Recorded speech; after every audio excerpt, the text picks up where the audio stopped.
disruptive. America that I fought for. Weird thing to happen.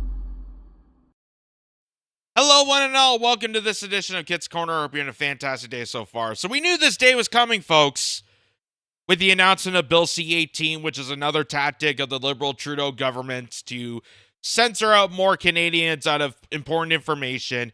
We knew that eventually you will not be able to access the news on social media platforms. That was the new decision made as part of Bill C-18 to try to tackle not only the spreading of false stories on social media, but to also raise the importance of broadcasters here in Canada because they weren't getting their fair share through social media postings. At least that's what they were tending to, but it came down to basically censoring Canadians from accessing the news on social media platforms, which, if you look at the statistics, 90% of the population gets their news from Google or Facebook. And it is just devastating that it comes down to this. It's devastating that it comes down to this. So it's announced, this is from CTV News, saying that all news in Canada will be removed from Facebook, Instagram within weeks. And that was an announcement made by Meta. So this is what they showed on the national news here, and take a look. Well, we knew it was coming, but now Meta, the largest social media company in the world, has confirmed it is barring Canadians from getting news on the popular platforms Facebook and Instagram. Meta posted, "We have begun the process of ending news availability in Canada. These changes start today." The move is retaliation for a new law passed by Ottawa that would force the tech giant to pay for the content. CTV's Kevin Gallagher has our report.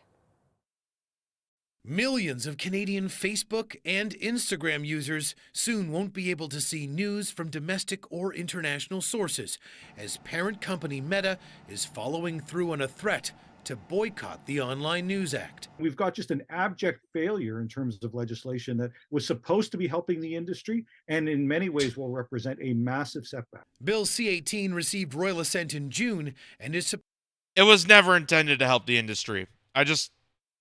Let's be honest.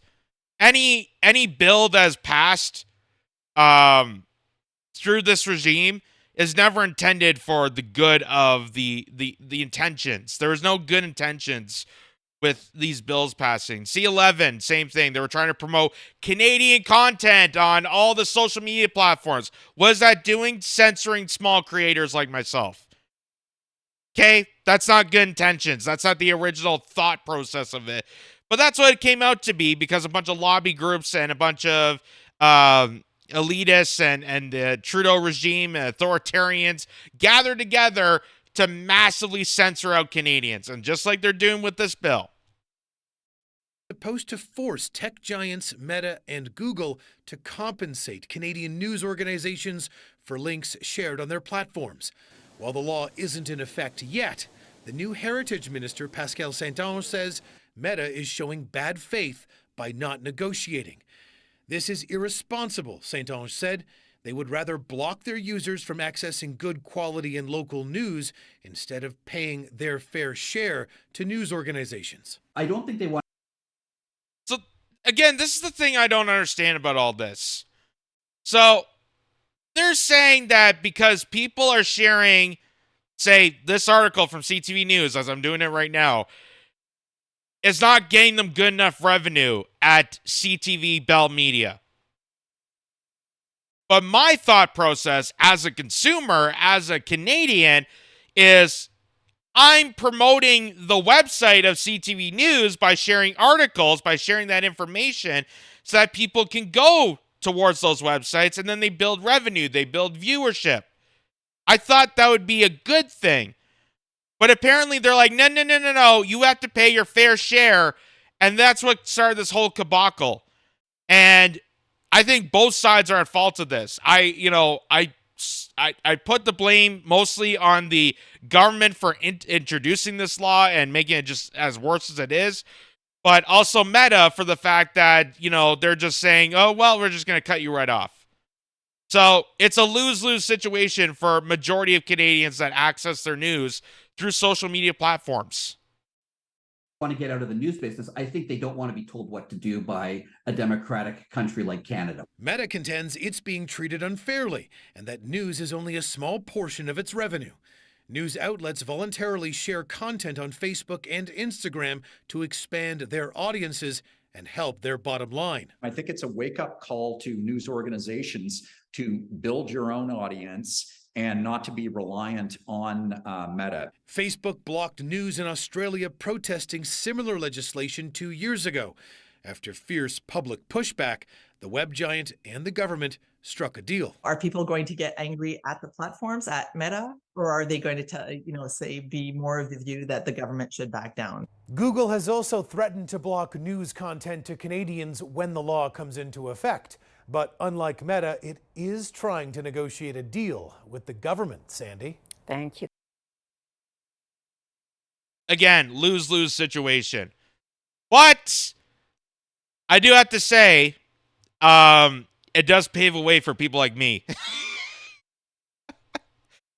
Because if they're not accessing the mainstream media, the establishment push media, I don't know, maybe this is a good thing for small content creators, small newscasters, and podcasters and broadcasters to get a leg up.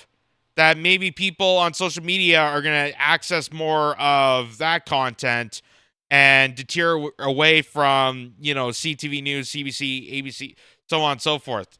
But it's devastating. It's devastating considering the fact that I got this story and most of my content for this channel it usually starts from Twitter. That's how I usually start looking at headlines, through Twitter, through or what X is now called. Looking through and scrolling through the headlines there. And if that gets taken away, or if with Instagram and Facebook and all this other stuff, if that gets taken away, it's hurting. It's hurting the news industry that they say they're protecting. Like, again, I don't understand any of this. I don't understand. This is like backwards thought process to this. That they're hurting the news industry that they're trying to build an audience for by removing content from social media as more and more people are going to social media to get news content. Like, that makes no sense. It makes no sense. But there's, again, no intention of, this is no good intentions of these bills. C18, C11, there was no good intentions to begin with. That's why people fought against this and are continuing to fight against this. Not just as content creators like myself, but also just as viewers, as people that are trying to look for independent media, that they're looking for a different approach, a different opinion, a different perspective from the traditional outlets.